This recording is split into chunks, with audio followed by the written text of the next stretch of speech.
Buenos días, ¿cómo les va? Bueno, acá nos tienen nuevamente a la doctora Claudia Nacey.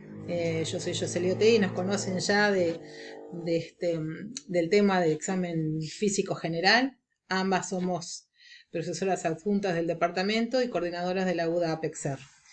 Hoy lo que nos convoca es el tema de diabetes y bueno, queremos comentarles algunas cosas que no se piensen que con esto ya está todo aprendido, ¿verdad, Claudia? No, no. No, que esto es lo que les queríamos contar, que esto es como una aproximación al tema, es como un inicio de conocer qué es la diabetes y que esperamos que esto los incentive y les dé ganas de ir a leer y a la bibliografía que también les vamos a dejar, que es bastante extensa, pero que es importante leerla y que vamos a ir aprendiendo de diabetes a lo largo de la carrera de ustedes, que todavía le queda un par de años, y después en la práctica de la profesión, porque esto se va actualizando, así que siempre vamos a tener que estar leyendo y es bien importante que empiecen ahora con esta bibliografía que le estamos dejando.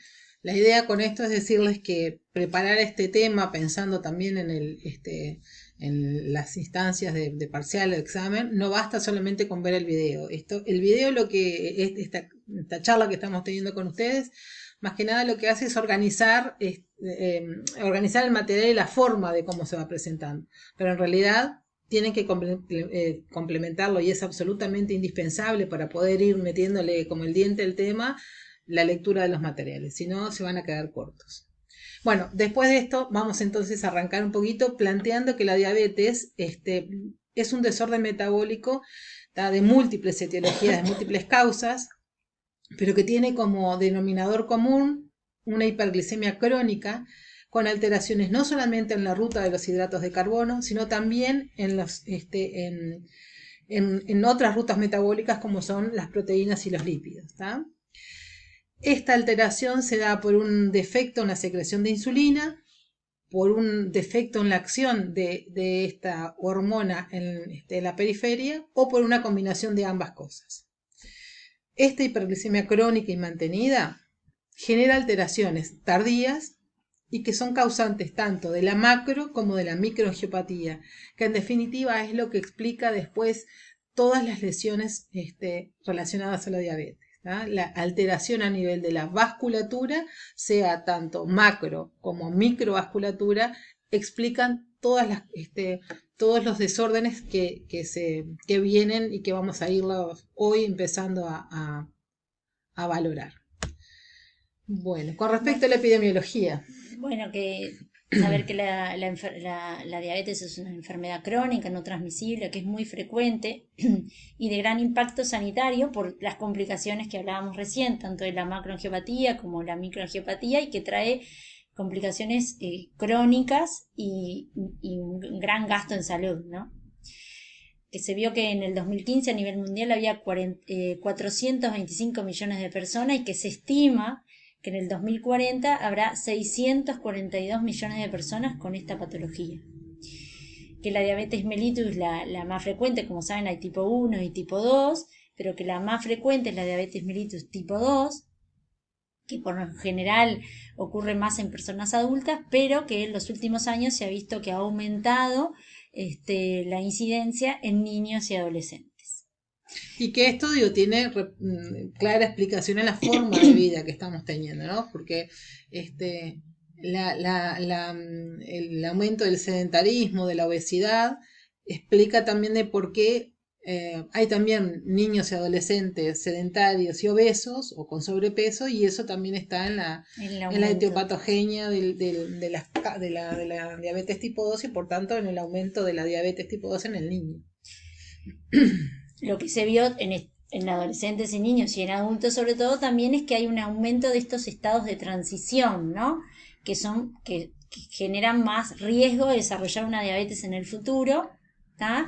Que son la glicemia de ayuno alterada o la glicemia basal alterada, ¿tá? Y la intolerancia a la glucosa, que son dos estados de transición entre una glicemia normal y la diabetes, que ahora más adelante vamos a ver cómo se hace ese diagnóstico.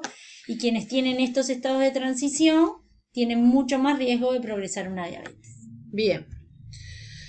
Entonces, si tomamos números en el Uruguay, tenemos la encuesta nacional de factores de riesgo de enfermedades no transmisibles, ENFRENT, ¿tá?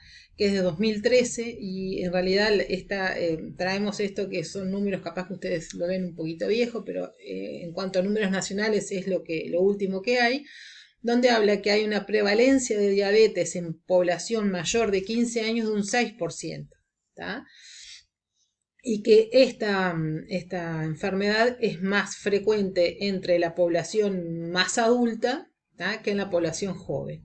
Se toma el punto de corte en el 1,26 gramos por litro, y que no hay, y esto ponémoslo de 1,26 porque también han habido cambios en los puntos de corte para el diagnóstico de diabetes. Cuando nosotros éramos mucho más jóvenes como ustedes, el punto de corte estaba más arriba. Y que no hay una diferencia significativa desde el punto de vista estadístico entre hombres y mujeres. Bien, en relación al diagnóstico de la diabetes. Decíamos que capaz que hay como una asociación siempre entre lo que es el síndrome diabético precoz, los síntomas del síndrome diabético precoz, que la gente habitualmente la asocia y te dice, bueno, pero ¿cómo que soy diabético si yo no tengo sed? A mí no hago muchas veces, no orino muchas veces, y eso es porque está relacionado, sí, a la forma como el debut como más dramático de la diabetes, que es este síndrome diabético precoz, que se caracteriza por la presencia de poliuria, o sea, aumento en el volumen y en la frecuencia de las micciones, la polidipsia, que es la necesidad de tomar mucha agua porque la persona siente sed, la polifagia, o sea, tiene ganas de comer, está con hambre, pero todo este cuadro además con adelgazamiento, ¿tá?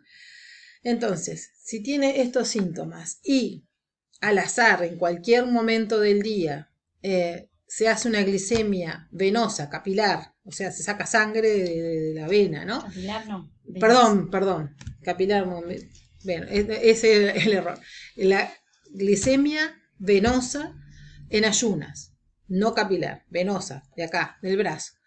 Y tienen una cifra de 2 o más, con síntomas, hacemos diagnóstico de diabetes. Después hay otras 2 formas de hacer diagnóstico, que sería capaz que esto de que ya que trajo capilar Jocelyn, como que hacer bien la diferencia de esto, de que esto es una glicemia venosa, la que nos sacan sangre, y la otra, la glicemia capilar, es esa que ustedes ven que el diabético se pincha el dedo, que con eso no hacemos diagnóstico. Sí es para control, sobre todo el control del diabetes, del paciente diabético con tipo 1, el que recibe insulina, y nunca hacemos diagnóstico con esto, con la glicemia capilar, sí la tenemos en cuenta, ¿no? Para determinar. Sí, nos sirve para sospechar. Para sospechar. Capaz que alguna vez sintieron, no sé, o vieron o participaron de jornadas de screening, ahí va, para despistar diabetes, y eso lo hacen con glicemia capilar. Con eso se sospecha, pero no se hace diagnóstico. El diagnóstico siempre es con sangre venosa, y no te equivoques, Jocelyn, con sangre venosa. Bien. Entonces, bueno, hacíamos este diagnóstico con el síndrome diabético precoz más una glicemia al azar, venosa. Después podemos hacer el diagnóstico con 2 determinaciones, ¿tá? de glicemia en ayunas, venosa, que sean mayor a 1,26. Yo le hago una y me da 1,30. Ya solo con eso no lo puedo hacer diagnóstico, tengo que pedirle otra, y también tiene que ser mayor a 1,26. Con eso hago diagnóstico de diabetes. También, ¿cómo hago diagnóstico de diabetes? Con una prueba de tolerancia oral a la glucosa. El diagnóstico lo hacemos cuando nosotros tenemos una glicemia basal alterada, podría ser, tenemos una glicemia de 1,20. Nos pedimos otra y nos da 1,22. Bueno, no tenemos diagnóstico. Ahí debemos hacer una prueba de tolerancia oral a la glucosa. Si esa prueba de tolerancia oral a la glucosa, después que le doy la glucosa, los 75 gramos de glucosa, eso que sienten a veces que los pacientes cuentan que me dieron un vaso con azúcar y limón, y me sacaron sangre a las 2 horas de esa ingesta, si a mí me da ese valor mayor a 2, yo soy diabético. El paciente es diabético. Ahí esa es otra manera de hacer el diagnóstico. Lo que queríamos decirle es que generalmente siempre son 2 pruebas de tolerancia oral a la glucosa. Capaz que en la clínica y en la práctica habitual hacer 2 pruebas no lo vemos habitualmente, le hacemos una sola prueba y le hacemos el diagnóstico. Pero ustedes van a leer las guías que se deben hacer 2 pruebas. El criterio académico son 2, tanto para glicemia venosa en ayunas como para prueba de tolerancia oral. Bien, ¿qué pasa cuando lo normal entonces es menos de 1?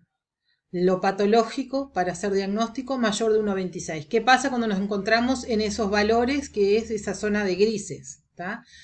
Que está entre ser mayor de 1 y menor y hasta 1,25. Eso usando el criterio de la ADA, ¿no? De la Asociación de Diabetes Americana. La OMS tiene un criterio un poquito más laxo y en lugar de tomar la normalidad en 1, la lleva a 1,10. Ese criterio está cada vez más quedando en desuso, ahí va, y se toma el valor de 1.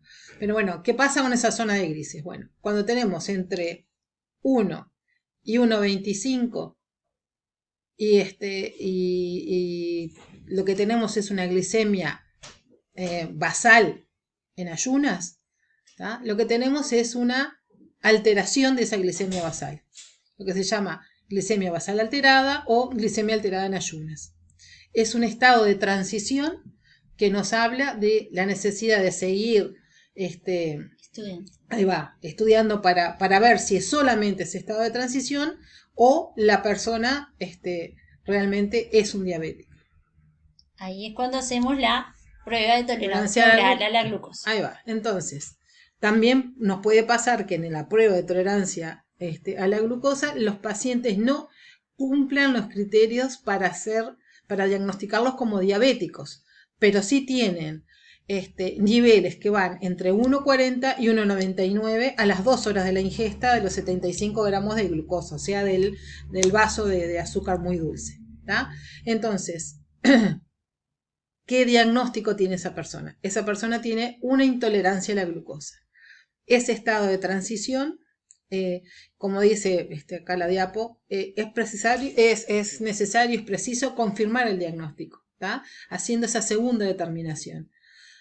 Si después de esta segunda determinación siempre nos quedamos con esto, bueno, decimos, esta persona tiene un riesgo aumentado a desarrollar una diabetes enfermedad, ¿tá? Y por eso lo tenemos que seguir como controlando más de cerca.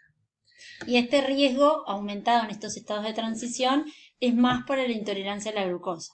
Y es importante saberlo porque nos lleva a tomar distintas conductas con respecto al tratamiento también, ¿no? Algunos quizás le demos medicación, quizás a la glicemia basal alterada no sea tan necesario, y sí a la intolerancia a la glucosa. Pero eso lo vamos a ir viendo más adelante. Bueno, por acá vamos a ir cortando y en un ratito seguimos con los métodos diagnósticos. Bueno, vamos a seguir entonces con los métodos diagnósticos, ¿tá? Como estuvimos hoy hablando acerca de la necesidad de usarlos para hacer el diagnóstico de diabetes. El primero y el más simple, el más sencillo, el que se usa de repente habitualmente para un carnet de salud, es la medición de la glicemia basal en plasma venoso. Con 8 horas de ayuno se le extrae sangre venosa y ahí se hace la medición de la glicemia. Lo normal es hasta 1. En la clasificación de la OMS, como decíamos hoy, es un poquito más laxa, pero se está tendiendo cada vez más a llevarla a que ese valor sea el 1. Después tenemos 2 pruebas más. La PTOG, que es la prueba de tolerancia oral a la glucosa. Bueno, y que cuando hacemos esta prueba, ya lo habíamos hablado un poquito antes, pero bueno, cuando tenemos una de glicemia alterada en ayunas, o sea, o glicemia basal alterada, dos determinaciones, ¿no? Que sean de 1 a 1,26, mayor o igual a 1,26, menor o igual a 1,26, ahí le debemos de realizar la prueba de tolerancia oral a la glucosa. O cuando nos queda alguna duda diagnóstica, ¿no? De repente tiene glicemias basales normales, con valores menores a 1, pero nos quedan dudas diagnósticas o queremos reclasificar a un paciente, ¿no? Ahí entonces le vamos a hacer una prueba de tolerancia oral a la glucosa. La prueba de tolerancia a la glucosa, oral a la glucosa, es como una prueba sensibilizada de cómo es el manejo del azúcar, básicamente postprandio, porque una de las cosas que vamos a nombrar así como en este momento de la carrera muy por arriba es que también hay una participación muy importante del tubo digestivo postprandio en la fisiopatología de la diabetes. Y después tenemos la hemoglobina glicosilada, ¿tá? Bueno, pero que en realidad la hemoglobina glicosilada la pusimos acá como métodos diagnósticos, pero en Uruguay al día de hoy todavía no es un método diagnóstico, no se utiliza como método diagnóstico porque no está estandarizada esta prueba aquí en Uruguay. Por lo tanto, no la usamos como seguimiento de los pacientes diabéticos, como control de su diabetes, pero no como diagnóstico. Lo van a leer en las guías, que en otros países que sí están estandarizadas, ahí sí se puede utilizar como método diagnóstico. Bien, entonces, finalmente, para las recomendaciones en relación al diagnóstico. La glicemia basal en plasma venoso es el método que acá en el Uruguay recomendamos para hacer diagnóstico de diabetes. ¿Ah? En segunda instancia quedaría la PTOG. Y como recién les decía Claudia, en Uruguay no está recomendada utilizar la hemoglobina glicosilada con fines de diagnóstico. Bien, vamos a seguir. Vamos a hablar un poquito ahora de los tipos de diabetes. Seguramente ustedes ya han oído básicamente la diabetes de tipo 1 o la de tipo 2. Les voy a comenzar así a nombrar la diabetes de tipo 1, ¿tá? Que la base fisiopatológica de esto es el déficit absoluto de insulina, porque la persona no tiene células beta en el páncreas, ¿tá? Esto hace que no tiene la fábrica de insulina, por tanto, esa persona va a requerir que esa hormona que normalmente se secreta, tiene que recibirlo de afuera. La causa de esto generalmente es autoinmune, y como existe esta condición en la base fisiopatológica, es frecuente que aparezcan personas muy jóvenes, mismo en niños y en adolescentes. Y en general estamos frente a un paciente delgado o delgado de peso normal. ¿Ah? Pero la base de esto es no hay con qué fabricar insulina, a diferencia de la diabetes de tipo 2. Capaz que agregar que en este tipo de diabetes la carga genética no es tan importante, porque siempre se tiende a pensar, ¿no? Las personas piensan que el diabético que recibe insulina tipo 1, ¿no? Es el que tiene más chance de transmitir esta enfermedad. Y en realidad no es así, no tiene tanta carga genética, no tiene carga genética como si la diabetes tipo 2. Ahí está.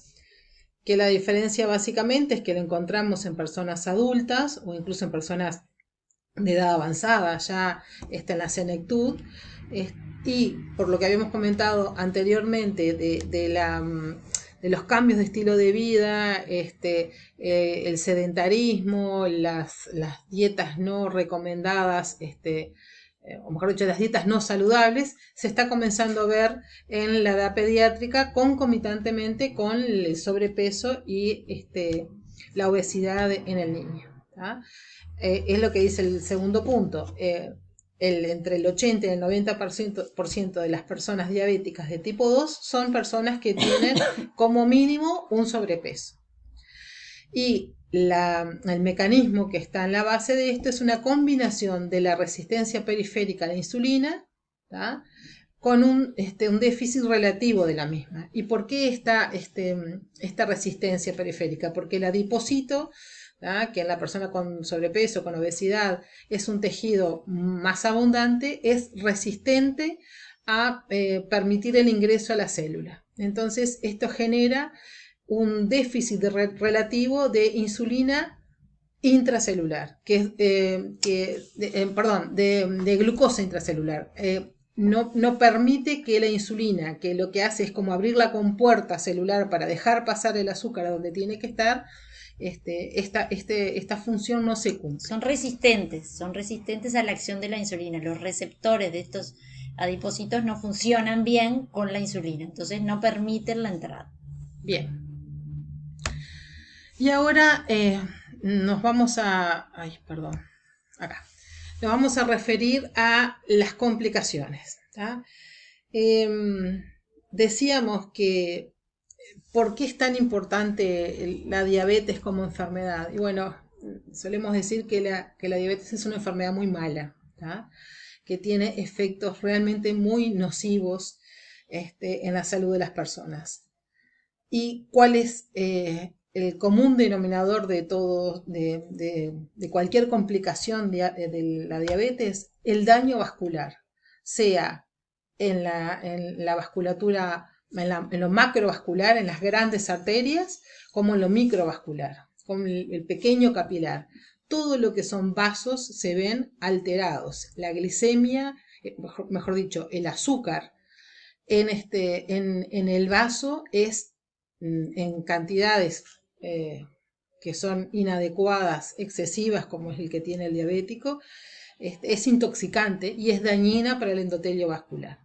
Entonces, como ven, como se plantea ahí, las complicaciones microvasculares, ¿tá?, son múltiples e implican diversas alteraciones metabólicas y estructurales.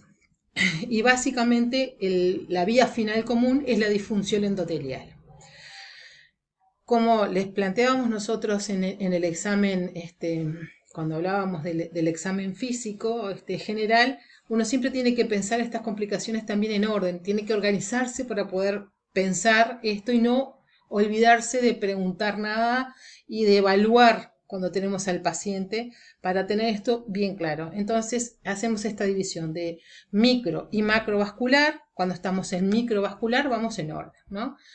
La retinopatía, ¿no?, el ojo del diabético, la nefropatía, la función renal del diabético, y la neuropatía diabética, ¿tá?, que también tiene un componente básicamente periférico. Y en cuanto a las complicaciones macrovasculares, lo que está en la base justamente es la aparición de una aterosclerosis que es prematura, es difusa y es acelerada. Tiene como un comportamiento, si se quiere, maligno. Es una ateromatosis muy, muy agresiva, ¿tá? Y eso determina a nivel de los grandes vasos lesiones. Y por tanto, enfermedad coronaria, cuando actúa a nivel de cardíaco, los eventos cerebrovasculares, ¿tá?, y la enfermedad arterial periférica, que tal vez ustedes ya han empezado a interrogar, que tiene que ver con cuando ven no me sale lo que quiero decir, arteriopatía obstructiva crónica. Sí, la claudicación intermitente dolorosa, cuando el paciente camina y le duele la pantorrilla, ¿no? Ahí hay alteración a nivel de la irrigación, y bueno, y eso se puede transmitir como enfermedad arterial periférica, que después terminamos en amputaciones, o en el pie diabético, como dice abajo, ¿no? Porque el pie diabético también de alguna forma resume la presencia de las dos complicaciones, tanto en lo microvascular como en lo macrovascular. El pie diabético es como el lugar donde confluye todo el daño, y hay tanto afectación de la pequeña vasculatura a nivel de la neuropatía diabética, porque lo que es el vaso, la vasa vasorum, la que alimenta al nervio, la estructura nerviosa está alterada, ¿tá?, pero también hay ateromatosis de los vasos más grandes que llevan que irrigan, ¿no? Que llevan el oxígeno, digamos, a los tejidos. Entonces, el pie diabético, y nos vamos a detener un poquito al final de la clase, es como el lugar a donde confluye tanto lo macrovascular como lo microvascular. Bueno, por acá vamos a cortar y vamos a retomar en la próxima con el tratamiento. Ya estamos de vuelta. Bien, muchachos, acercándonos al final entonces. El tratamiento. Como toda enfermedad crónica no transmisible, el tratamiento de la diabetes tiene como dos partes básicas fundamentales, lo que es lo farmacológico y lo no farmacológico. Y dentro de lo no farmacológico, la educación diabetológica del paciente y de la familia es fundamental. Que nosotros podamos comunicarnos con el paciente, explicarle en qué consiste su situación clínica, cómo participa él activamente en poder tenerla controlada, incluso muchas veces pudiendo revertir los factores de riesgo modificables, se llega a una situación de normalización de la glicemia, es fundamental. Por otro lado, el plan de alimentación, los ejercicios físicos y los hábitos saludables. Esto lo van a ver repetido en todo lo que tiene que ver con las enfermedades crónicas no transmisibles. Y esto es como algo constante que día a día lo tenemos, que hay que reiterarlo, volver a trabajar, porque sabemos que es lo más efectivo, pero a su vez es lo más difícil de lograr. El tabaquismo. ¿tá? El tabaquismo es un factor independiente de riesgo de daño vascular, que potenciado con la condición de diabético realmente eleva el daño endotelial a niveles muy riesgosos por ser reincidente. Es un factor de riesgo para diabetes. En las guías lo van a leer cómo influye el tabaquismo para desarrollar una diabetes, ¿no? Ahí está, porque también por el mecanismo del aceleramiento de esa aterosclerosis temprana y severa. Y después la disminución de peso, siempre se la agarran con los gorditos, ¿no? Qué cosa. Sabiendo que reducir el peso de la persona a quien estamos tratando un 10%, solamente esa medida es capaz de controlar la mayoría de los problemas metabólicos secundarios a la diabetes mellitus. Tipo 2. Esto que estamos hablando básicamente de la diabetes de tipo 2. ¿Y cuál es entonces el camino común por el que llegamos a todas estas mejorías? Mejorar la sensibilidad periférica a la insulina, ¿tá? Disminuir la resistencia y mejorar, facilitar la acción que tiene. Apareció acá, vamos a dejarlo. Ahí va. Bueno, entonces, ahí tenemos unas imágenes. No, lo que yo quería agregar es que estas medidas que nombró Jocelyn recién son también todas medidas de prevención, ¿no? De prevención primaria para no desarrollar una diabetes, ¿no? El ejercicio, la dieta saludable, el no fumar, son todas medidas de prevención para evitar el desarrollo de esta patología, ¿no? Que cuando ya la tenemos... Primaria para evitar que desarrolle y secundaria para evitar que se desarrollen complicaciones. Claro, y que progrese más aceleradamente, ¿no? Pero es como fundamental. En toda esta bibliografía que nosotros tenemos, les vamos a compartir, están todas las medidas de prevención primaria, que es fundamental transmitirla a nuestros pacientes en los controles de salud, para evitar que esto se progrese y venga una diabetes y después vengan las complicaciones macro y microvasculares. Y como nosotros tenemos una mirada no solamente centrada en el paciente, sino en el paciente y su familia, ¿tá? Si estamos atendiendo por decir a alguien, a un hombre que tiene hijos adolescentes, también involucrar a la familia hace que si los hábitos saludables mejoran también en esos hijos, además de nuestro paciente, estamos haciendo prevención primaria de la diabetes para esos chiquilines. Por eso es tan importante. El plato del diabético, que es muy sencillo, que van a ver varias acá, le trajimos varios, acá les mostramos otro. Fundamental que tengamos esto en claro, ¿no? Por supuesto que es que la presencia del nutricionista es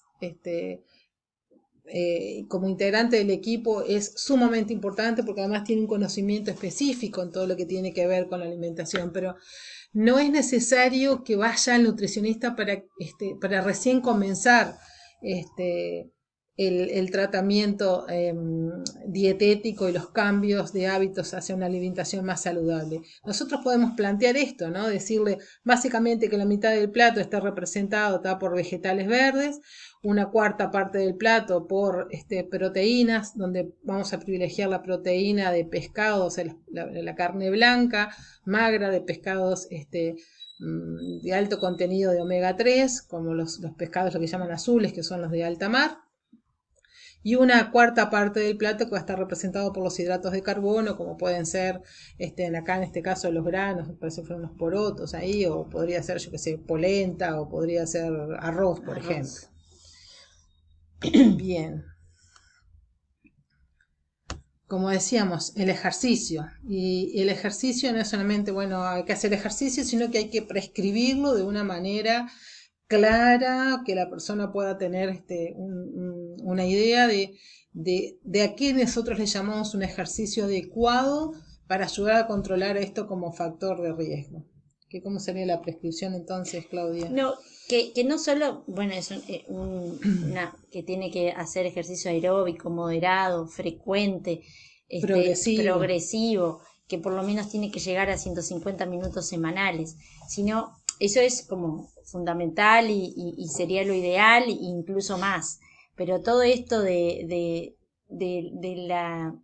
moverse cuando está trabajando, ¿no? El que trabaja en una oficina, de pararse, de levantarse, de no estar todo el día sentado, de buscarles ejercicios acordes a ese paciente, ¿no? Centrado en la persona y no como una medida general solamente. Como esto que decimos siempre, bueno, no tiene momentos para hacer actividad física, para salir a caminar, si va en el auto y estacione lo más lejos de su oficina, de su trabajo, si va en el ómnibus, bájese paradas antes, todo como buscando, adecuando al paciente, porque si nosotros le planteamos cosas que el paciente no puede realizar, la persona no las va a poder llevar adelante y no va a mejorar, ¿no? Entonces esto es como fundamental, hacerlo, la prescripción centrado en este paciente que tenemos adelante. Y como base, sin descartar lo que es la actividad funcional que tiene que ver con esto de moverse en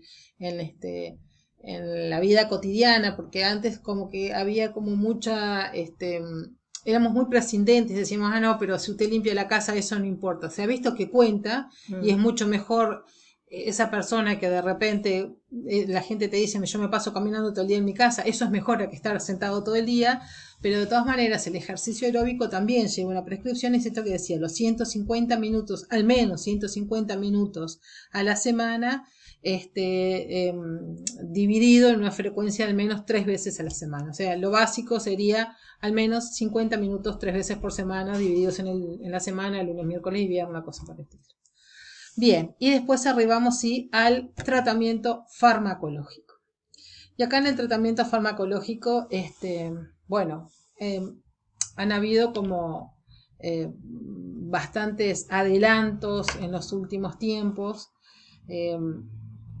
Y sin embargo, de las cosas que queremos como dejar bien claros y para este momento de la carrera en que ustedes están, es que de todos los grupos farmacológicos lo que estamos destacando es el uso de las biguanidas y dentro de ellos la metformina, que es una medicación que básicamente apunta a disminuir esa resistencia periférica a la insulina, Por eso es de indicación formal en todo paciente diabético con sobrepeso u obesidad, por el mecanismo de acción, esto que estábamos diciendo hoy, de que sensibiliza a la acción en tejido periférico para que esa insulina pueda hacer que el azúcar ingrese al compartimiento intracelular. También contamos, y que además es una medicación muy segura, ¿tá? Por eso insistimos mucho en el uso de la metformina. Y hay otros grupos, ¿no? que son también históricos, como las sulfonilureas, que hay algunos que son muy, muy usados, algunos ya no tanto, pero los que están nombrados ahí, la glibenclamida se sigue usando, la Poco, poco, sí, pero se sigue usando. Hubo una época en que era la única que ahí teníamos. va, lo que se usaba siempre. Tiene algunos, la glimiapirida hoy por hoy se usa, la glicacida también.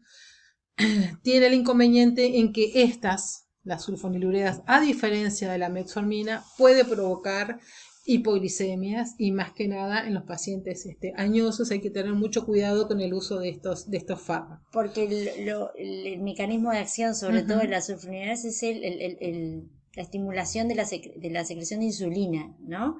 Son estrujantes del páncreas. Entonces eso genera como, en pacientes, sobre todo añosos, hay que tener como mucho cuidado por las hipoglicemias que puede generar.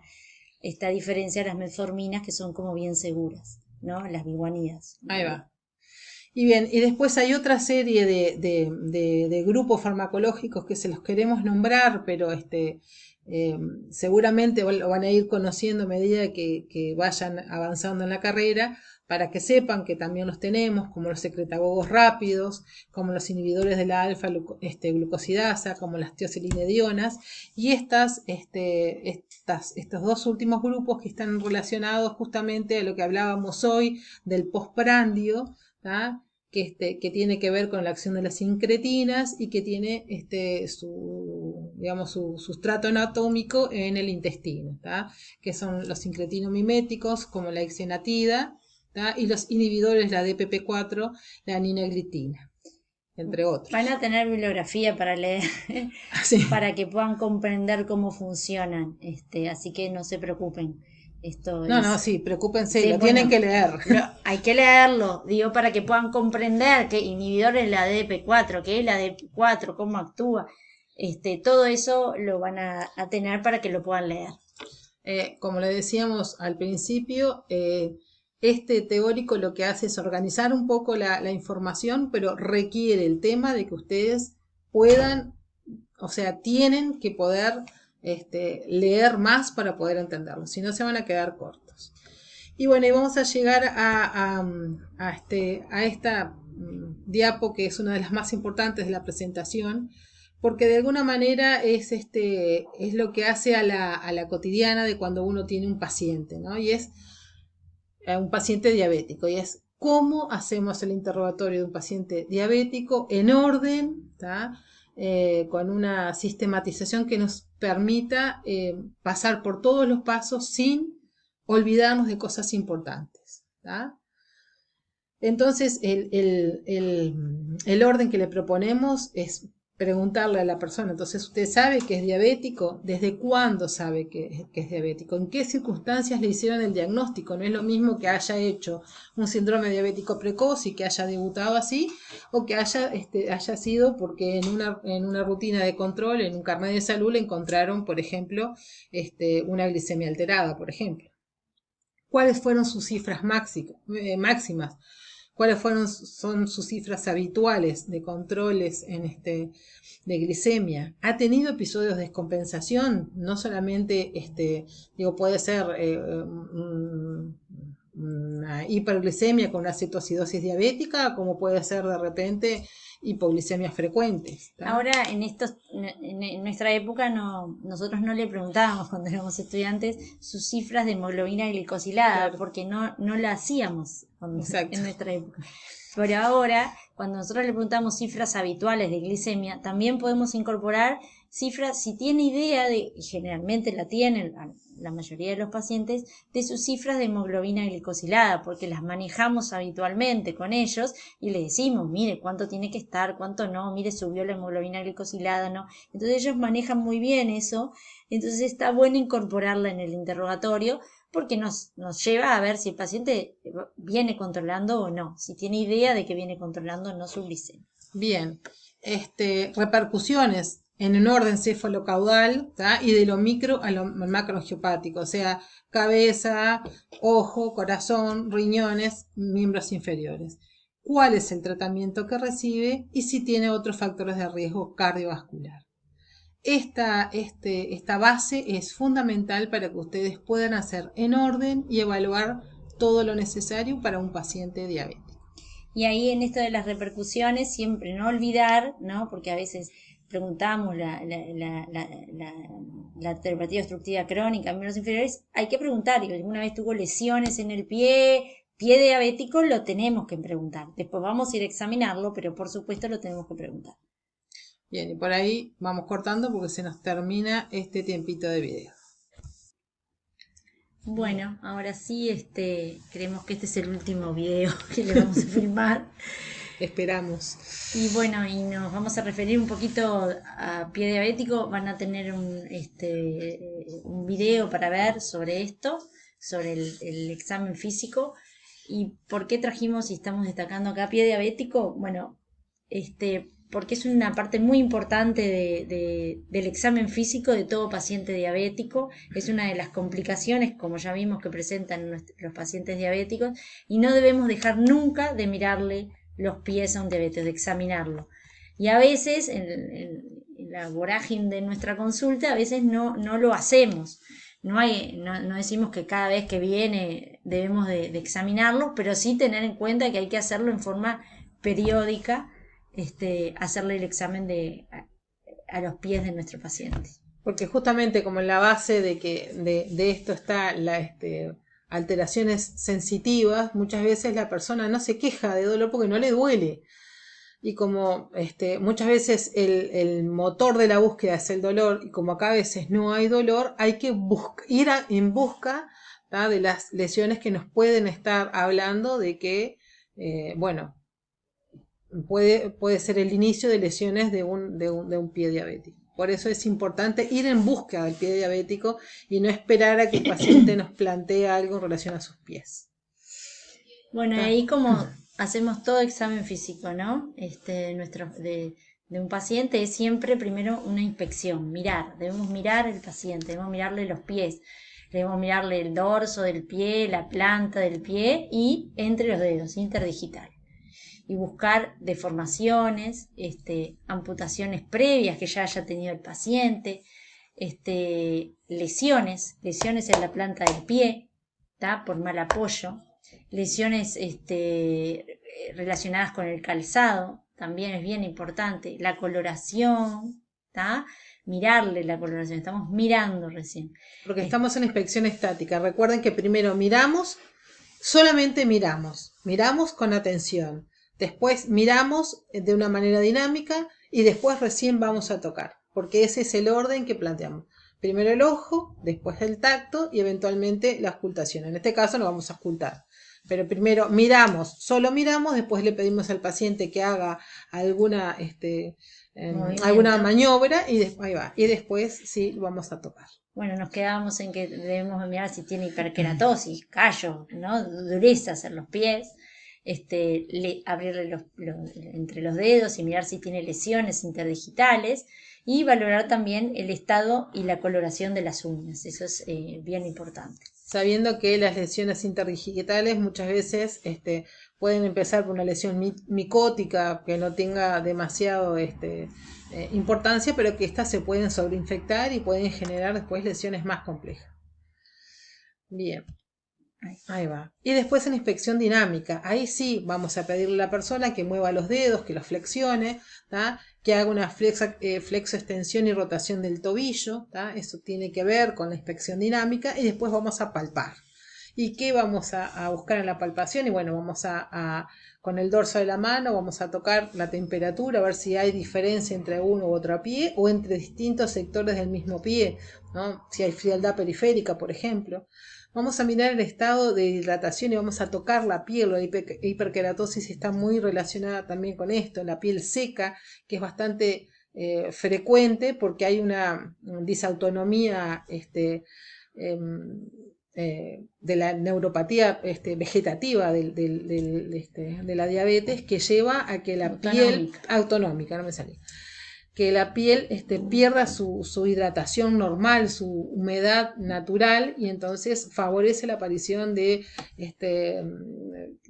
lesiones de tipo de rajaduras de la piel, ¿no? La hiperkeratosis, que son puertas de entrada para lesiones que después pueden ser sobreinfectadas por bacterias.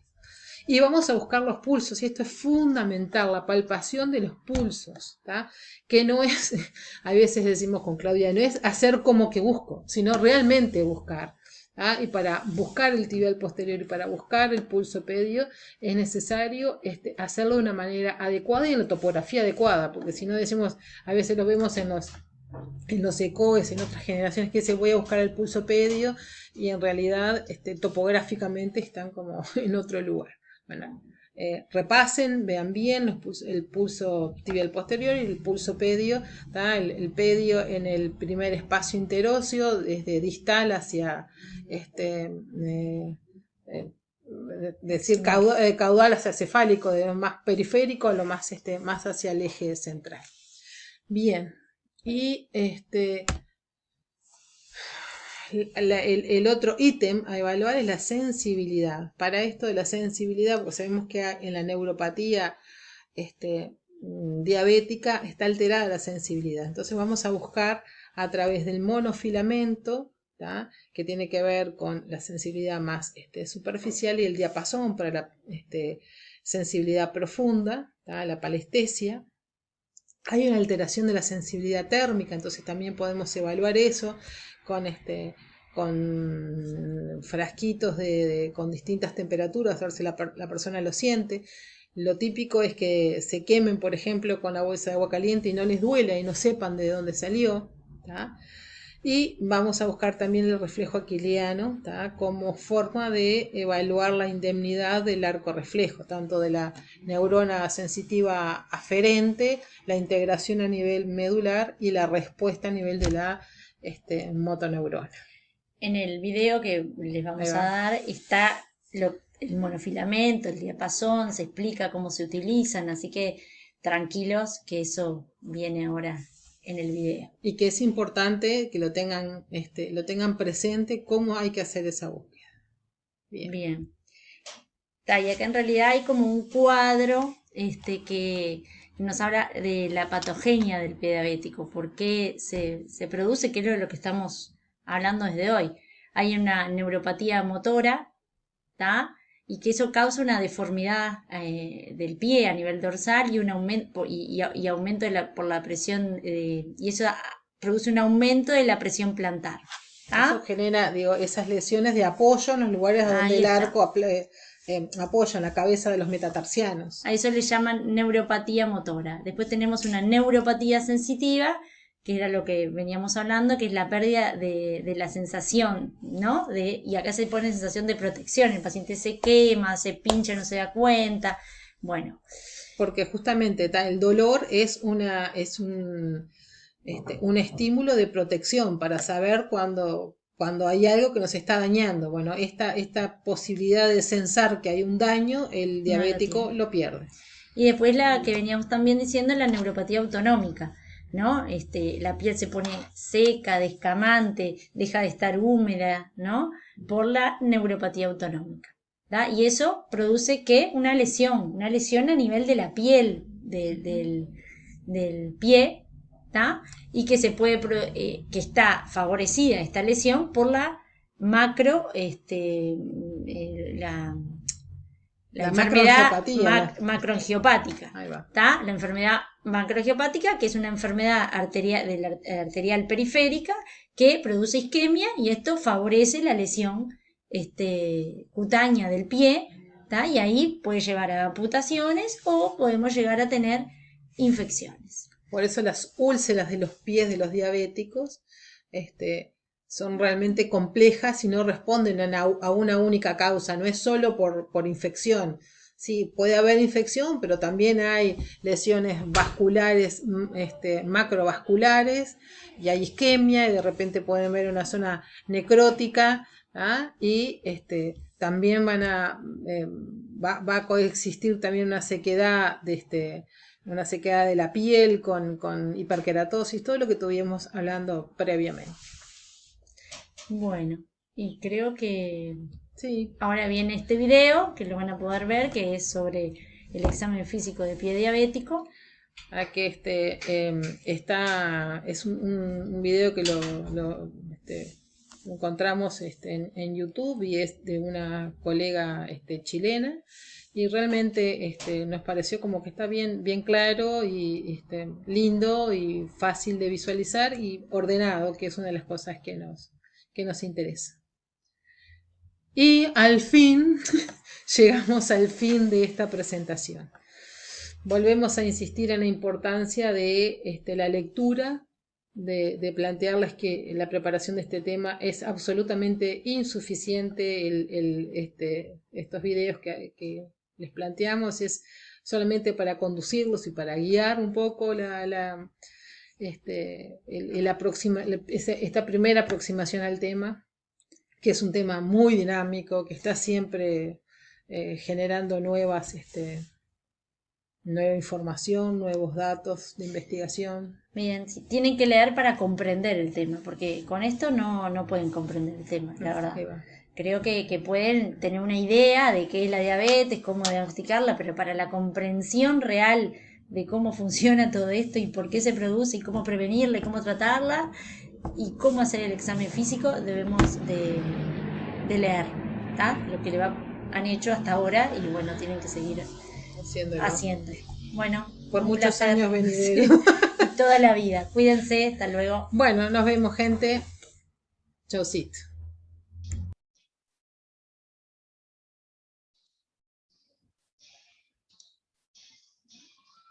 Bueno, me imagino que están todos viendo, ¿sí? Sí. Sí.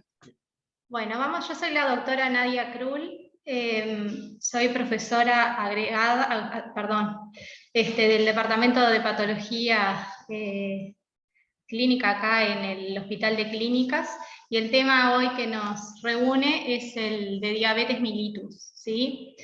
Vamos a ir pasando desde algo general, vamos a hablar un poco de diabetes mellitus tipo 2 y después al final vamos a cerrar con la embarazada.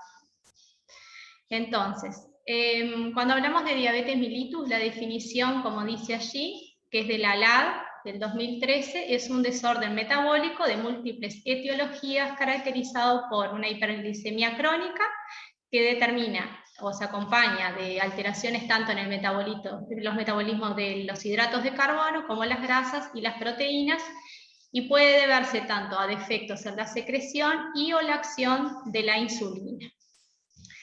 Entonces la clasificación está basada de acuerdo a la etiología. Entonces esa se subdivide tanto en la diabetes tipo 1, la diabetes tipo 2, otros tipos específicos de diabetes y la diabetes gestacional. Si nos centramos en la diabetes tipo 1, que es la típica más clásica de los niños o adolescentes, que el debut se da a temprana edad, es la tipo 1, donde hay una deficiencia de la célula beta, ¿no? Que es la que secreta la insulina a nivel de los islotes de Langerhans en el páncreas. Entonces, esta puede ser de causa idiopática. Perdón. ¿Qué? Escribieron por el chat que hay compañeros que quieren entrar y no los dejan. Sí, igual le estamos grabando y el chat no lo hice yo, la gente que lo hizo tiene un tope de invitados, así que los que no pueden ingresar ya no van a poder ingresar, ¿sí? Es un tope de 100, por eso la estamos grabando para subirla en la plataforma de EVA, ¿sí? Bueno, sigo. Entonces hablábamos de la diabetes tipo 1, que dijimos que era la clásica de debut a edad temprana. que se asocia a una deficiencia de la célula beta en la secreción de insulina, que puede ser de causa idiopática, o identificar la causa, y ahí están diferentes causas autoinmunes que el desenlace final es la falta de la insulina, ¿sí? Ya sea por anticuerpos que se unen a nivel de la insulina o del islote, o a nivel enzimático, a nivel de la producción de la síntesis de insulina. Después está la diabetes mellitus tipo 2, que es la clásica de debut en realidad en la edad adulta, que está asociada tanto a la resistencia a la insulina, que esto es clásico sobre todo en aquellos pacientes que tienen la obesidad centroabdominal, ¿no? Que es lo primero que desarrollan, y que en la evolución se presenta una deficiencia de la producción de insulina. O sea, estos dos eventos siempre en algún momento se tienen que dar en el desarrollo de la diabetes mellitus tipo 2.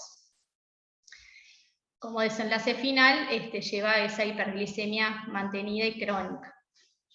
Entonces, para estos tipos de diabetes tenemos 4 pilares, tanto para diagnóstico como también para seguimiento con algunos de estos exámenes de laboratorio. Entonces, tenemos por un lado la glicemia de ayuno, después está la prueba de tolerancia oral a la glucosa, la hemoglobina A1C, que es la hemoglobina glicada, y después también podemos hacer la determinación de una glicemia ocasional, que ahora vamos a ver los criterios de diagnóstico. La glicemia ocasional es aquella que no guarda un ayuno de 8 horas. Cuando hablamos de glicemia de ayuno, hablamos de una glicemia que guarda 8 horas de ayuno. Los valores de referencia para esa glicemia de ayuno son entre 70 y 99 miligramos decilitros. Como dijimos, el ayuno está definido como 8 horas de ayuno. Y lo importante de esto es que la extracción de sangre se hace con en general lo que se utiliza en el laboratorio para la determinación de la glicemia es plasma, el cual tiene que tener un inhibidor de la glicólisis. Porque ¿qué pasa? Una vez que nosotros hacemos la extracción de sangre, la glicólisis que estaba in vivo en el paciente continúa de forma in vitro en el tubo de extracción. Entonces lo que nosotros tenemos que hacer es inhibir ese consumo de glucosa a nivel del tubo de laboratorio, ¿no? Que ese consumo está realizado por todas aquellas células que se encuentran en la muestra de sangre. Entonces lo que se usa plasma, o sea, un anticoagulante para obtener el plasma, y un antiglucolítico, que en este caso es el fluoruro de sodio, que inhibe la glucólisis. Si bien muchas veces se usa el tubo seco, solamente se usa en aquellas extracciones que son cercanas al laboratorio, que rápidamente podemos centrifugar la muestra y podemos recuperar ese suero, donde el evento de la glicólisis in vitro no va a subestimar el valor real de glicemia que tiene el paciente. Entonces, en todas aquellas situaciones que va a demorar el tubo a llegar al laboratorio, tenemos que hacerlo siempre en plasma con un inhibidor de la glicólisis. Y por supuesto que lo que hay que siempre manejar, que nosotros nunca vamos a hacer diagnóstico de ningún trastorno del metabolismo glucídico a través de los hemoglucotest, ¿tá? Así que eso es lo que tienen que tener presente, que no se hace diagnóstico con glicemia capilar. Bueno, después otra prueba que está dentro de los algoritmos de acuerdo para llegar al diagnóstico de diabetes que puede utilizar el clínico es la prueba de tolerancia oral a la glucosa, que consiste en dos instancias que se hace extracción de sangre. Uno vendría a ser antes de la carga de glucosa y otro a los 120 minutos de haber realizado una carga oral de glucosa en el paciente, ¿sí? El paciente, después que se le saca la glicemia basal, que en general son pueden ser de 8 a 10 horas de ayuno que tiene que tener este paciente, tiene que ingerir 75 gramos de glucosa diluido en 300 mililitros de agua, sin sabor. Esta preparación tiene que estar a temperatura ambiente y la ingesta no puede exceder más de 5 minutos, ¿sí? No la podemos espaciar. Es importante que esta temperatura ambiente, porque muchas veces el frío o el frío extremo puede haber una contracción del pílori y una absorción errática.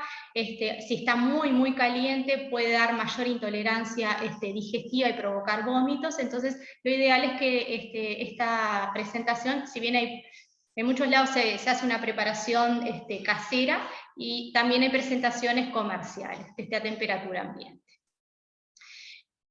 Bueno, las condiciones, como dijimos, del ayuno, de 8, ahí dice hasta 14 horas, capaz que son demasiadas horas de repente para llevar a cabo esta prueba, pero bueno, es lo que está publicado.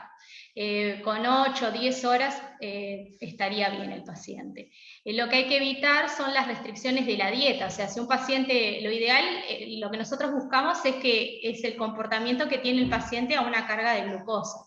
Y los días previos a la prueba, el paciente tiene que tener la dieta que habitualmente tiene, ¿no? No restringirse de los hidratos de carbono que habitualmente ingiere, ¿sí? Después, otra cosa importante es evitar la actividad física extenuante los días previos a la prueba, a la PTOG. Y lo más importante al momento de realizar la prueba es que esto se le tiene que comunicar al paciente, porque él va a tener que mantenerse en reposo, ¿sí? Durante el tiempo que se haga hasta que se haga la segunda extracción, o sea, tiene que saber que va a tener que permanecer en el laboratorio, en la zona de extracción, por 2 horas, no puede salir, caminar, hacer un mandado, ir y volver, no puede fumar. Eso es fundamental. Si el paciente no cumple con ninguna de estas condiciones, la prueba se suspende. Y después otra cosa fundamental es que el paciente no tenga ninguna infección intercurrente, ninguna enfermedad con un empuje que haga que pueda alterar el resultado de la PTOG, ¿sí? Bueno, como dijimos, otras cosas que son importantes es que esto lo va a determinar el clínico, ¿no? Cuando llega el paciente se supone que están las condiciones para realizarse la PTOG, pero en caso de que el paciente consuma algún tipo de fármaco que le puede provocar una hiperglicemia, bueno, habría que suspenderlo por lo menos 12 horas antes de la prueba. Después, en aquellos pacientes, por ejemplo, HIV, pacientes crónicos que están con tratamiento con inhibidor de proteasas, también no está indicado realizar esta prueba porque puede determinar falsas hiperglicemias o valores de glicemia falsos.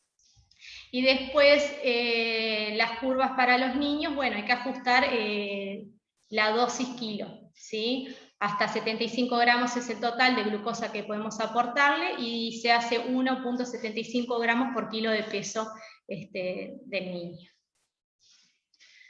Después, otro de los pilares que dijimos que nos servía para el diagnóstico es la hemoglobina glicada. Bueno, entonces uno tiene que saber qué habla de la hemoglobina glicada. Como sabemos, la hemoglobina está dentro del eritrocito, ¿sí? Está formada por 4 cadenas polipeptídicas que se pliegan, como se ven en la figura allí, y pueden tener 2 cadenas, la adulta, ¿no? La hemoglobina adulta está compuesta por 2 cadenas de globina beta y 2 cadenas de cadena alfa, ¿sí? Después hay otro tipo de hemoglobinas en la sangre que normalmente se pueden encontrar en bajo porcentaje, que son la fetal, y la hemoglobina A2. Y después puede haber variables de hemoglobinas que también pueden presentarse de forma patológica, aunque de repente no tienen ningún reflejo de impacto clínico en el paciente.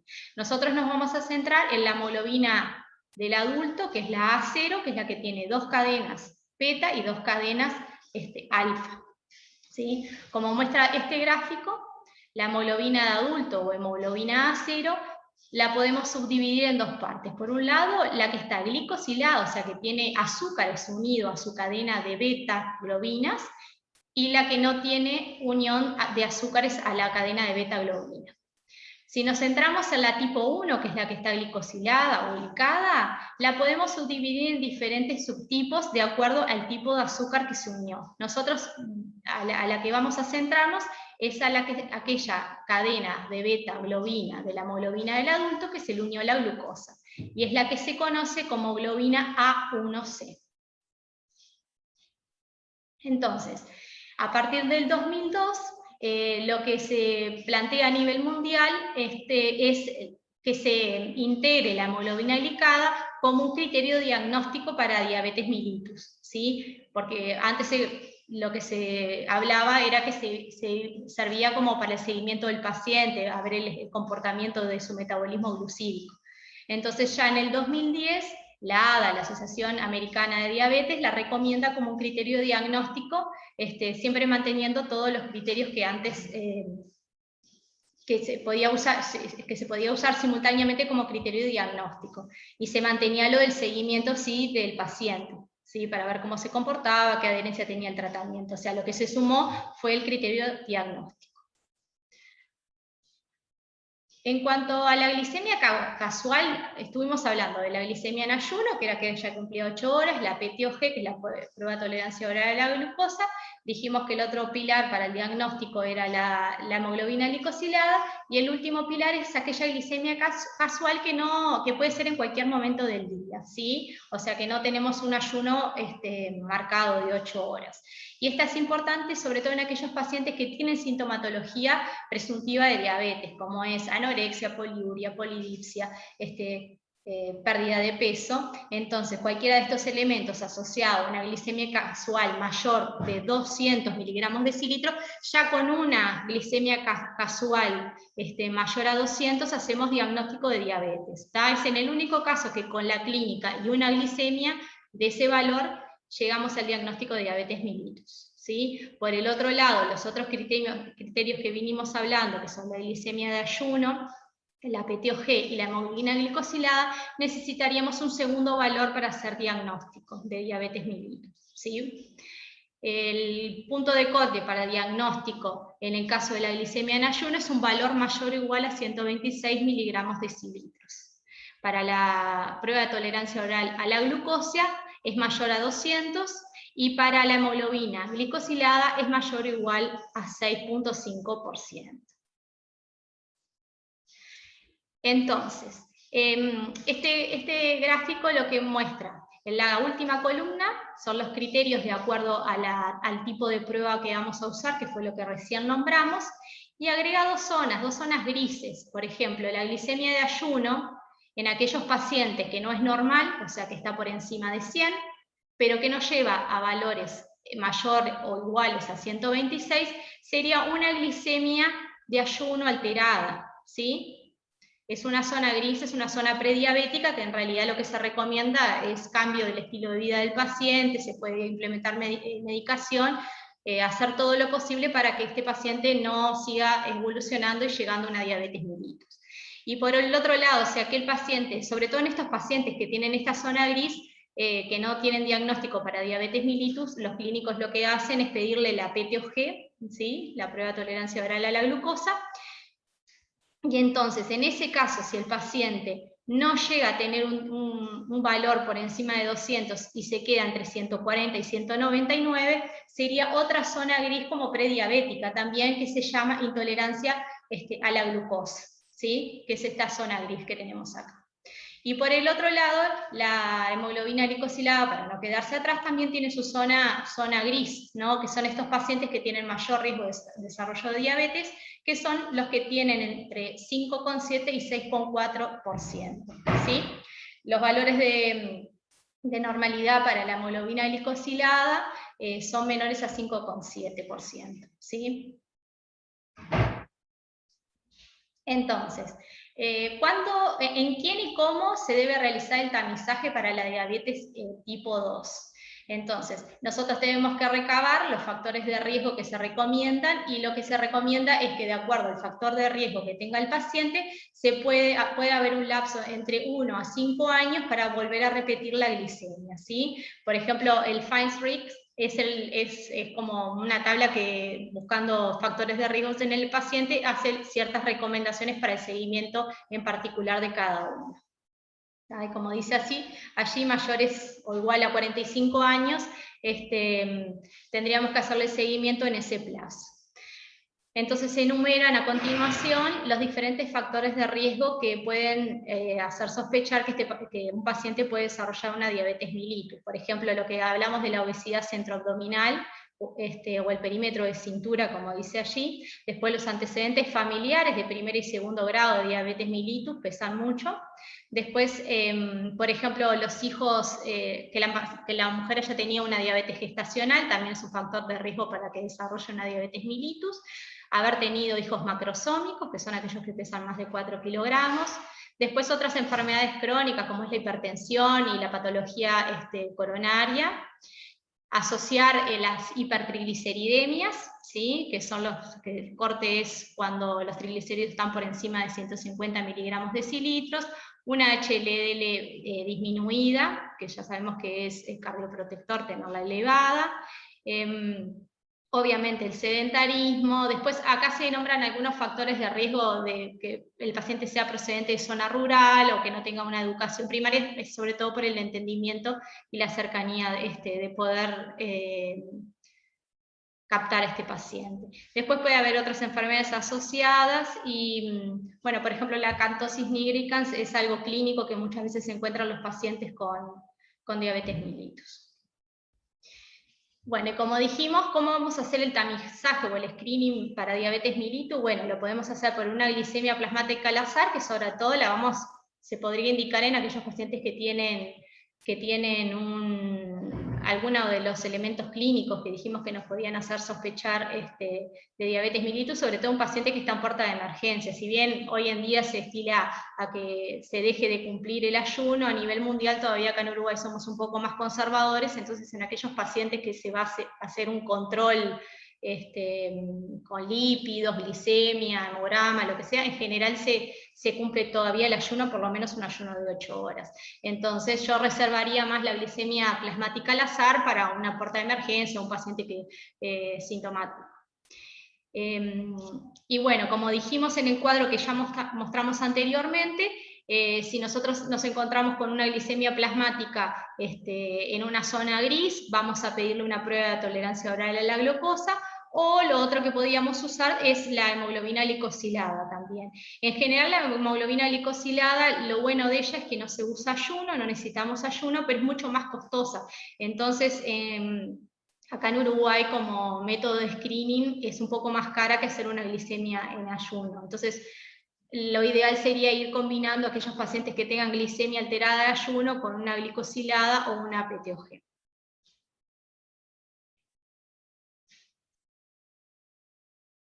Bueno, de acuerdo, después que nosotros podemos llegar al diagnóstico de diabetes en el paciente, siempre tenemos que tener presente que igual tenemos que hacer un seguimiento, tenemos seguimiento a mediano, corto y largo plazo, corto, mediano y largo plazo, de diferentes polos que se pueden afectar por la diabetes mellitus.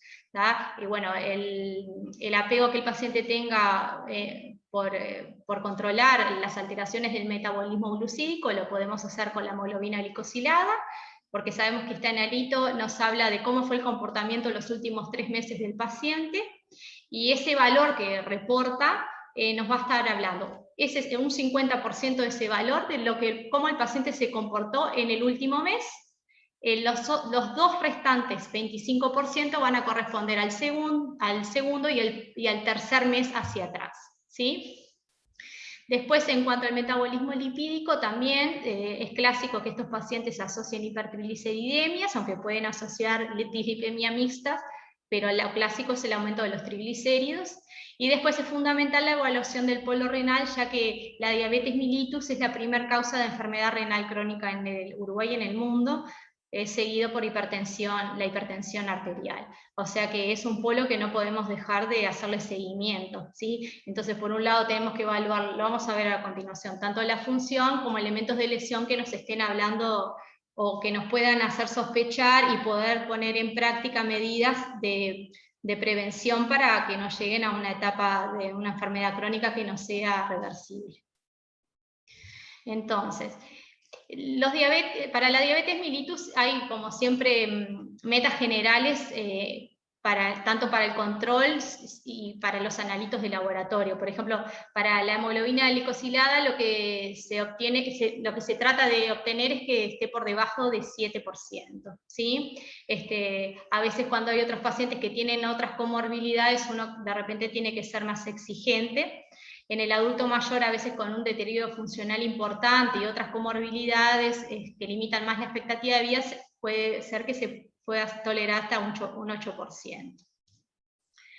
En cuanto al estudio lipídico, si bien en esta diapositiva dice que un ayuno de 9 a 12 horas, esto no lo tenemos actualizado acá, pero les voy a decir que si ustedes entran a la página del Ministerio de Salud Pública, busquen el consenso de lípidos, ¿sí? Que está muy lindo.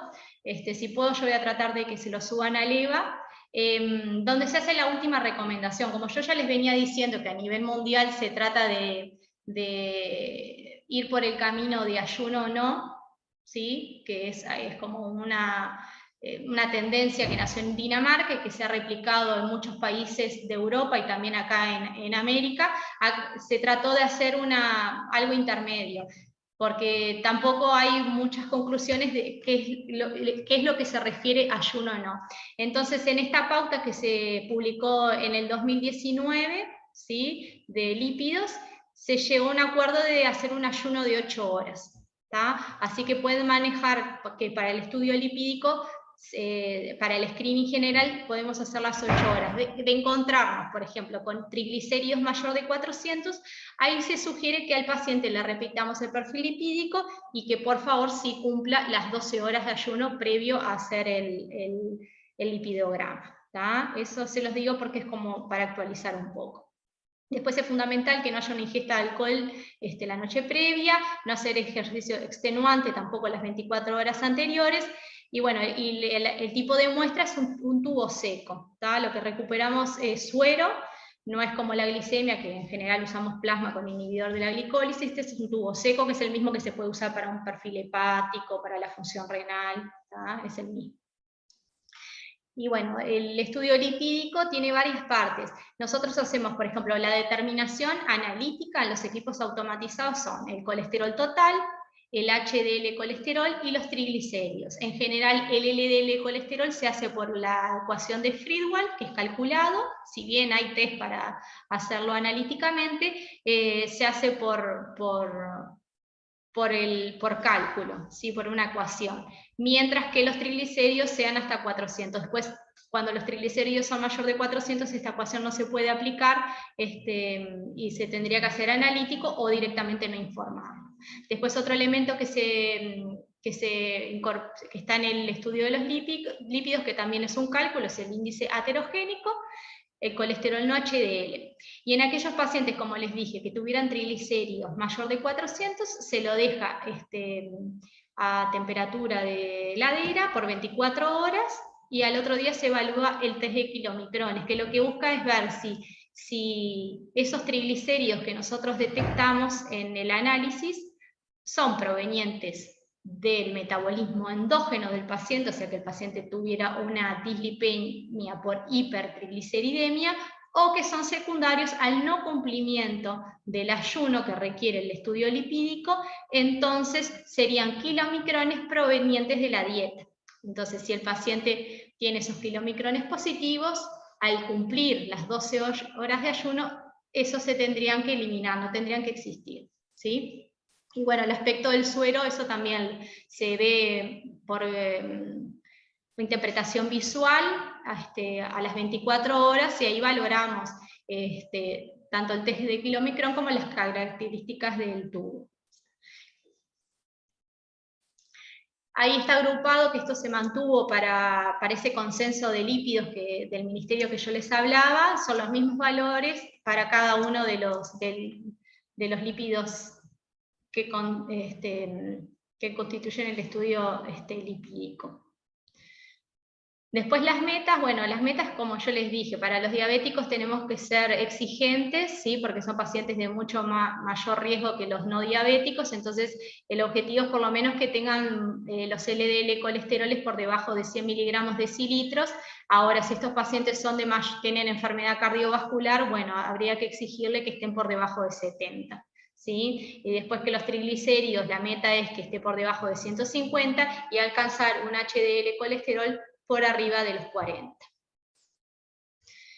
Después, como dijimos, estos pacientes, como son la primera causa de enfermedad renal crónica que va a diálisis, es importante que la función renal la evaluemos anualmente a través de la función renal, especialmente de la creatinina sérica, y que además de reportar el valor analítico, ¿no? Salido del equipamiento de laboratorio de la creatinina, se haga un cálculo de estimación de filtrado glomerular. Si bien acá aparecen dos fórmulas para cálculo de filtrado glomerular, que son la CKD-EPI y la MDRD, hay muchas fórmulas, hay más de 70 fórmulas publicadas. La más nueva y que ha logrado un poco más ser certero con el valor de filtrado glomerular es la CKD-EPI. O sea que si ustedes tienen un paciente en una policlínica y tiene un valor de creatinina y el reporte del laboratorio no les informó el filtrado glomerular estimado, ustedes pueden entrar a internet, buscar cualquier calculador de CKD-EPI, buscan así, y cargan el valor de la creatinina que le aportó el laboratorio. Siempre miren que las unidades estén de acuerdo a lo reportado en el informe. Y lo único que tienen que marcar es el sexo del paciente y la edad y la raza, porque estas fórmulas dependen tanto de esas tres variantes y tienen factores y con fórmulas distintas de acuerdo a si es raza negra o raza blanca, si es mujer, es hombre y qué edad tiene. Y después, además de calcular, bueno, como les dije, el filtrado glomerular, habíamos dicho que una forma de ver, de detectar elementos de lesión glomerular por la diabetes mellitus, por la nefropatía diabética incipiente que puede tener el paciente, es la dosificación de albuminuria, ¿sí? Que en síntesis lo que es la búsqueda de pérdida de proteinuria en niveles más bajos, en el cual el clínico podría actuar y estar en una etapa reversible de esa nefropatía incipiente, ¿sí? Cuando los valores son muy altos ya pasaríamos a utilizar el índice de proteinuria creatininuria, pero sí, eso se va manejando de acuerdo al valor detectado en orina.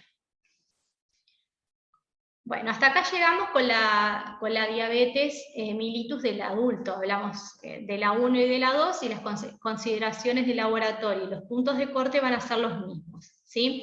Ahora nos vamos a adentrar en la diabetes gestacional, que tanto la fisiopatología como la definición es un poco distinta, ¿sí?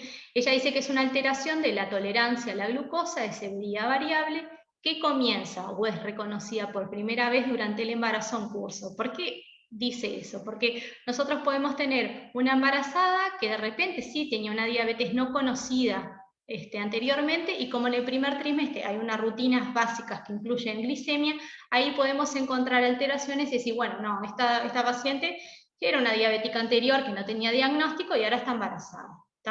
Y después, ¿qué pasa? Después, a medida que se desarrolla el embarazo, entre el segundo y el tercer trimestre, hay un montón de cambios hormonales que si no son llevados en equilibrio, pueden desencadenar una diabetes gestacional, propiamente dicha, ¿no? Entonces, como dice ahí, hay cambios fisiológicos que son normales y tenemos que tratar de alcanzar una homeostasis de ellos. Sobre todo en la primera mitad del embarazo hay como una mayor sensibilidad a la insulina debido a los estrógenos, con un depósito de esa energía a nivel de tejido adiposo que se está reservando como para poder ofrecer esos nutrientes a la unidad fetal, ¿no, verdad? Entonces, en la segunda mitad del embarazo hay un aumento de diferentes hormonas, como el lactógeno placentario, la hormona de crecimiento placentario, la progesterona, la hormona liberadora de corticotropina o cortisol, factor de necrosis tumoral. Bueno, hay un montón de hormonas de crecimiento, como también otras sustancias proinflamatorias que hacen que los nutrientes, de alguna forma esos nutrientes lleguen a la unidad fetoplacentaria, ¿sí? Hacen que haya una resistencia a la insulina, ¿no? Nos acordamos que la insulina lo que hace es incorporar la glucosa dentro de la célula. Entonces esa resistencia a la insulina normal que se crea en el embarazo, el objetivo final es tratar de poder tener una entrega satisfactoria al feto que está creciendo en ese útero, ¿no? Ese es el objetivo. Entonces, ¿qué pasa? Si en algún momento ese equilibrio se pierde de alguna forma, y esa resistencia a la insulina no se puede compensar con un hiperinsulinismo, es que ahí termina desencadenando la diabetes gestacional. Entonces, en el 2014 pueden ver las pautas también en el ministerio, que son las tienen que buscar, como dicen acá, guías en salud sexual y reproductiva, y ahí detalla por trimestre qué seguimiento se le hace, cuáles son los analitos que hay que dosificarle a la mujer embarazada, cuáles son los puntos de corte. Ahí, lo único que les voy a recalcar es que algunas unidades no están correctamente informadas en ese consenso, así que sigan esta presentación si tienen dudas, porque yo me acuerdo que los gramos litros, había algo que no estaba bien de las unidades. De la glicemia plasmática en ayuno habíamos dicho que para el adulto o el niño, no la diabetes gestacional, era menor de 100. Bueno, entonces el corte acá para la diabetes gestacional es mayor o igual a 0,92. Es distinto, el punto ya es distinto. Y después, que la PTOG que se hace a partir de las 24 semanas de gestación, porque es cuando hay mayor riesgo de desarrollo de diabetes gestacional por todo eso que nosotros dijimos, por ese aumento de esa resistencia a insulina, y si eso no hay una homeostasis con una buena respuesta de más secreción de insulina, puede llevar a la diabetes gestacional, se ve sobre todo en el segundo y en el tercer trimestre. Entonces, por eso está pautado que a partir de las 24 semanas de gestación se haga la prueba de tolerancia oral a la glucosa. Si esta sale mal o hay alguna alteración, se puede repetir, o hay factores de riesgo que el clínico, el ginecólogo piensa que la debe repetir, se puede repetir a las 4 semanas de la PTOG anterior. ¿Qué tiene de distinto esta prueba de tolerancia oral a la glucosa del paciente no embarazado? Es que van a tener 3 tomas. Va a tener primero la toma basal, como tenía la anterior, va a tener una toma de sangre venosa a la hora, y va a tener una a las 2 horas. ¿Sí? Entonces, a la hora, el punto de corte para criterio diagnóstico de diabetes gestacional es mayor o igual a 1,80 gramos litro, o mayor o igual a 180 miligramos decilitro, que es lo mismo. Y a las 2 horas, mayor o igual a 1,53 gramos litros, o mayor o igual a 153 miligramos decilitros. Entonces, la diabetes, después hay otro capítulo de la diabetes en el embarazo como diabetes manifiesta, ¿sí? Que sería esa a partir en el primer trimestre de embarazo, donde puede haber sintomatología, y ahí sí el punto de corte tiene que ver como es una diabetes que se diagnosticó durante el embarazo. En general esto es en el primer trimestre que sucede, donde el punto de corte es mayor a 1,26, como el que veníamos hablando anteriormente cuando no era el paciente embarazado. Después, si tiene síntomas, también al azar mayor de 2 gramos litros, y el valor de glicemia plasmática también mayor a 120 minutos. Estas son aquellas que tienen una diabetes manifiesta, es una diabetes en el embarazo. Y después, como veníamos hablando, la diabetes gestacional propiamente dicha, que es aquella paciente que tenía un metabolismo glucídico normal y que a partir del segundo trimestre se hace la PTOG, en general es lo que sucede, se encuentran con esos valores que pueden ser alterados, como dijimos anteriormente, y se hace el diagnóstico de diabetes gestacional. De acuerdo, igual siempre el ginecólogo la refiere a la paciente, a la diabetóloga, a la endocrinóloga, que es la que termina haciendo el diagnóstico y viendo los ajustes nutricionales y ver qué tipo de medicación va a requerir la embarazada.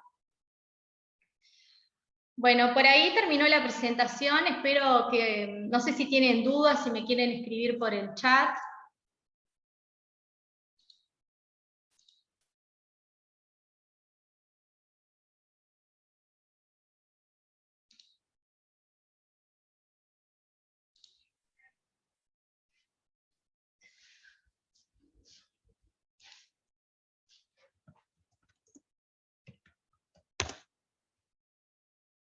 No sé si tienen alguna duda o algo. Como yo les dije, va a quedar puesta en el EVA, voy a ver si le podemos subir lo del consenso de lípidos para, si lo quieren leer de ahí, que está bueno, porque aparte también tiene las indicaciones de tratamiento que les va a servir también para la patología. Bueno, si no tienen dudas me despido, y a las órdenes, cuando quieran nos pueden encontrar acá en el laboratorio de patología clínica en el Hospital de Clínicas. Muchas gracias. Gracias. Gracias. Hasta luego.